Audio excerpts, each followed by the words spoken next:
Alors, comme disait un ancien maire de Montigny avec qui j'ai eu le plaisir de travailler longuement, ce ne sont pas les rues qui sont sales, ce sont les gens qui jettent des choses dans ces rues qui le sont. Nous avons des équipes qui tournent toute la journée sur la ville, sur les rues qui sont gérées par la commune, et des équipes tournent pour la communauté d'agglomération dans les espaces qui dépendent d'elles. Pour autant, il y a effectivement une sensibilisation des personnes à faire, et c'est pour ça que chaque année, depuis maintenant 3 ans je crois, nous avons mis en place avec l'association Je respecte ma ville, le World Cleanup Day, justement pour inciter les gens à ramasser, à être vigilants, à être attentifs sur son espace public. Là aussi, vous avez la possibilité de nous signaler si vous identifiez qu'un espace est mal entretenu et nous aurons à corriger dans ces cas-là une défaillance qu'il pourrait y avoir sur cet espace. Une des questions portait sur le devant de l'école Chénier, où il semblerait qu'il manque une poubelle. Alors nous allons regarder ça, et si effectivement il manque une poubelle, eh bien nous la mettrons. Nous avons eu aussi un signalement sur l'angle Kessel-Descartes, où il semblerait que là aussi, il y ait beaucoup de détritus. Nous venons d'installer une caméra à cet endroit-là. Nous allons surveiller cet espace attentivement dans les prochaines semaines.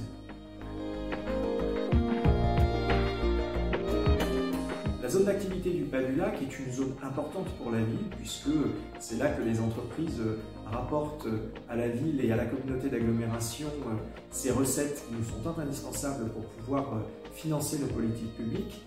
Mais c'est un espace compliqué car il est géré à la fois par un syndicat privé qui relève des entreprises qui sont sur le territoire, et certaines voies sont gérées par la communauté d'agglomération. Il y a pour autant un travail commun que nous faisons pour améliorer la situation. Nous avons par exemple incité les entreprises à mieux protéger leurs espaces de façon à ce que l'on évite d'y déposer des choses. Nous avons aussi tout un travail qui est fait sur les voiries pour en améliorer l'état. Et nous avons aussi un autre objectif, c'est de permettre aux cellules qui aujourd'hui ne sont pas occupées de l'être prochainement, parce que plus il y aura de la vie et plus il y aura d'activité dans cette zone, et moins nous rencontrerons de difficultés.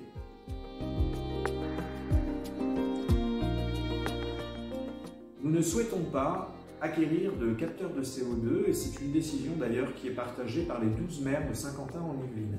Quelques expériences ont eu lieu dans certaines communes et qui ont montré des résultats qui n'étaient pas probants. Donc nous préférons inciter plutôt les personnes qui travaillent dans les écoles à ouvrir régulièrement les fenêtres. Le sentiment d'insécurité se rattache souvent à un problème d'éclairage, à des lieux où l'on identifie mal ce que l'on a devant soi, ou encore à la présence de personnes que l'on ne peut identifier elles non plus.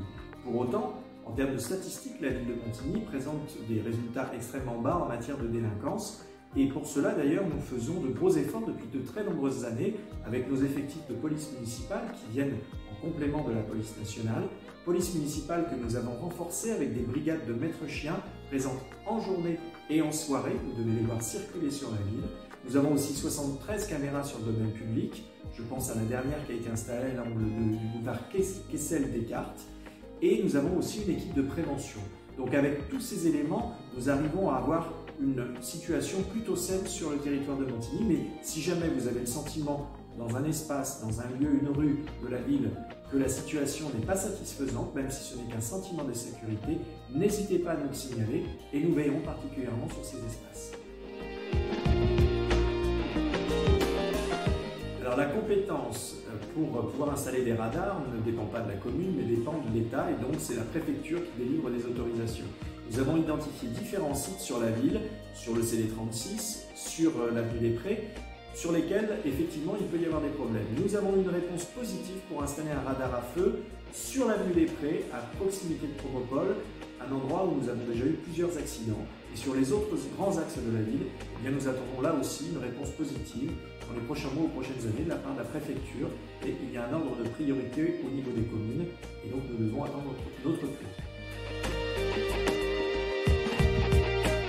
Vous avez raison, les zones bleues sont nécessaires et indispensables pour permettre aux véhicules des personnes qui viennent dans les centres commerciaux de proximité de pouvoir se garer. C'est pour ça que nous faisons régulièrement des campagnes de sensibilisation, et s'il y a un parking sur lequel vous avez remarqué que des voitures avaient tendance à rester un peu trop longtemps, n'hésitez pas à le signaler et nous referons une campagne de sensibilisation avec la police municipale.